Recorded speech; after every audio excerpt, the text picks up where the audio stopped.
નમસ્કાર, India TV લાઈવમાં આપનું સ્વાગત છે। હવે જોઈએ આજના સમાચાર। ધોળકામાં મેઘરાજાની તોફાની બેટિંગથી નીચાણવાળા વિસ્તાર બેટમાં ફેરવાયા। ધોળકા શહેરમાં Hariom Nagar society, Surdhara society, Swaminarayan society તેમજ સાઈ દર્શન સોસાયટીમાં ઘરોમાં પાણી ઘૂસી ગયા હતા। ધોળકામાં આવેલ ગુયા તળાવ અને ગધેમાર તળાવ ઓવરફ્લો થતાં તળાવની આજુબાજુ આવેલ નીચાણવાળા વિસ્તારોમાં પાણી ભરાઈ જતા લોકો ત્રાહિમામ પોકારી ઉઠ્યા છે। ઘણા વર્ષોથી તંત્રને લેખિત તેમજ મૌખિક રજૂઆતો કરવામાં આવી હોવા છતાં નીચાણવાળા વિસ્તારમાં પાણી ભરાતા વરસાદી પાણીનો નિકાલ કરવામાં ધોળકા નગરપાલિકા નિષ્ફળ।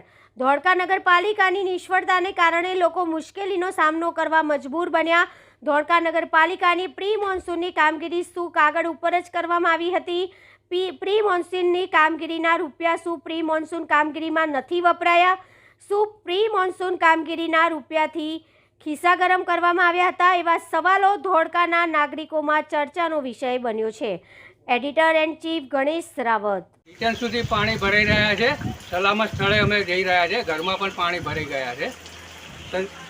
નગરપાલિકાને નમ્ર વિનંતી કે પાણીનો નિકાલ કરે, સત્વરે વ્યવસ્થા કરે, નમ્ર વિનંતી છે નગરપાલિકાને।